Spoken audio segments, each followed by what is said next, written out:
Hello friends, வணக்கம் and welcome to amazing thoughts of me. இன்னைக்கு இந்த வீடியோவில் நம்ம என்ன பார்க்க போகிறோம் அப்படின்னா, பிக் பாஸில் இருக்கிற அன்சீன் மொமெண்ட்ஸும் அப்புறம் ஃபர்ஸ்ட் ப்ரோமோக்கான வீடியோ தான் இது.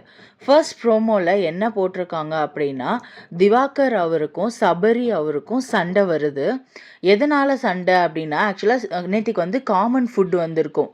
ஓகேவா, சண்டேங்கிறதுனால காமன் ஃபுட் சென்ட் பண்ணியிருப்பாங்க. அப்போ சபரி வந்து ஒரு இனிஷியேட்டிவ் எடுக்கிறாரு.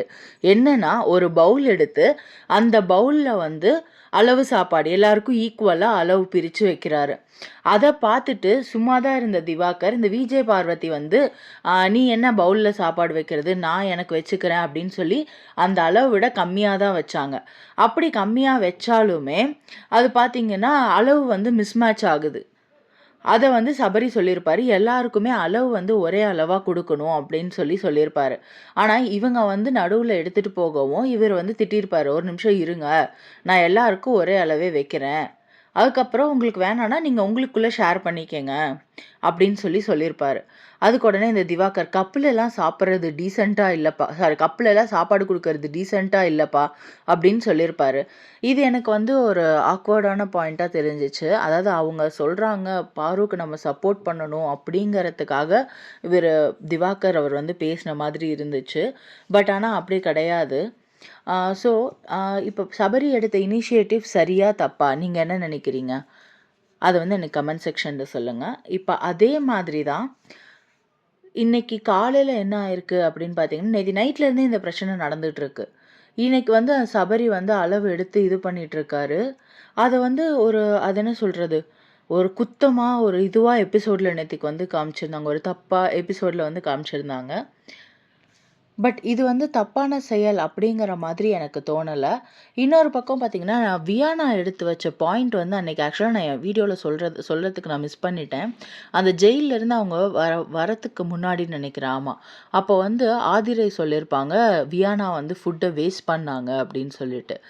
அவங்க என்ன சொன்னாங்க, வியானாவோட பாயிண்ட் என்னென்னா, நான் வேஸ்ட் பண்ணது கொஞ்சோண்டு குவான்டிட்டி, என்னால் சாப்பிட முடியல. ஆனால் ஒரு பிளேட் உப்புமாவை அப்படியே கொண்டு போய் நீங்கள் கொட்டினீங்கல்ல, நான் அது யார்கிட்டையாவது நான் கேட்டேனா?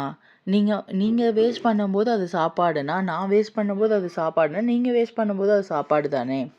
ஸோ அதையே நீங்கள் யாரும் புரிஞ்சுக்க மாட்டேங்கிறீங்க அப்படின்னு வியானா வந்து ஒரு பாயிண்ட் சொன்னாங்க. அதே மாதிரி give respect and take respect அப்படிங்கிறத வந்து ரொம்ப அழகாக சொல்லியிருந்தாங்க. நீங்கள் கன்சிடர் பண்ணிங்கன்னா நான் உங்களை கன்சிடர் பண்ணி பேசுவேன், இல்லைன்னா நான் உங்களை கன்சிடர் பண்ணி பேச மாட்டேன் அப்படிங்கிற மாதிரி சொல்லியிருந்தாங்க. அப்புறம் நேற்றுக்கு எபிசோடில் வந்து பாரு பண்ணது உங்களுக்கு ட்ராமாவாக தெரிஞ்சிச்சா இல்லை கரெக்டாக தெரிஞ்சிச்சா அப்படிங்கிறதையும் கமெண்ட் செக்ஷனில் சொல்லுங்கள். எல்லாரும் வந்து ஒரு பர்சனை வாலண்டியராக யாருமே ட்ரிகர் பண்ணுறது கிடையாது. என்ன ஒரு ப்ராப்ளம் நடந்தாலும் அங்கே இவங்க இருக்கணும்னு நினைக்கிறது தப்பு கிடையாது. அந்த பாயிண்ட் அவங்க பேசுகிற பாயிண்ட்டை வந்து கரெக்டான பாயிண்ட்டாக வைக்கணும். சும்மா எல்லா இடத்துலையும் போய் ஃபியூவலில் போட்டுட்ருக்கக்கூடாது. அன்றைக்கி நந்தினி அவ்வளோ கத்திகிட்ருக்காங்க, கம்ருதீன் வந்து சமாதானப்படுத்த வரும்போது இவங்க பார்த்திங்கன்னா ஊழலில் பூந்து இன்னும் கொஞ்சம் பெருசாக்குறாங்க அந்த விஷயத்த. இது வந்து தப்பான ஒரு செயல். அது ஏன் வந்து அவங்க பண்ணுறாங்க அப்படிங்கிறதுக்கான பதில் நம்மக்கிட்ட இல்லை. இவங்களை பொறுத்த வரைக்கும் என்ன இவங்களோட ஸ்ட்ராட்டஜினா, எங்கே நடந்தாலும் பாரு வந்து தெரியணும்.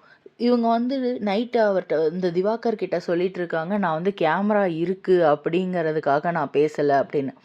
ஆனால் அன்னைக்கு இவர் விக்ரம் கூட இவங்கெல்லாம் பேசிகிட்டு இருந்தப்ப, விக்ரம் நீ நவந்துக்கோ, கேமரா மறைக்குது, எல்லாரும் தெரியணும்ல, நாம் 4 பேர் தான் பேசிகிட்டு இருக்கோம், அவர் வந்து ஒரு இடத்துல நிற்கிறாரு, அப்போ வந்து இந்த பார்வதி சொல்கிறாங்க எல்லாரும் தெரியணும்ல, அப்போ கேமரா கான்ஷியஸ் இல்லாமையா அவங்க வந்து இந்த பாயிண்ட்டை சொல்லியிருப்பாங்க. திங்க் பண்ணுங்கள் ஃப்ரெண்ட்ஸ். லைக் பண்ணுங்கள், ஷேர் பண்ணுங்கள், சப்ஸ்கிரைப் பண்ணுங்கள்.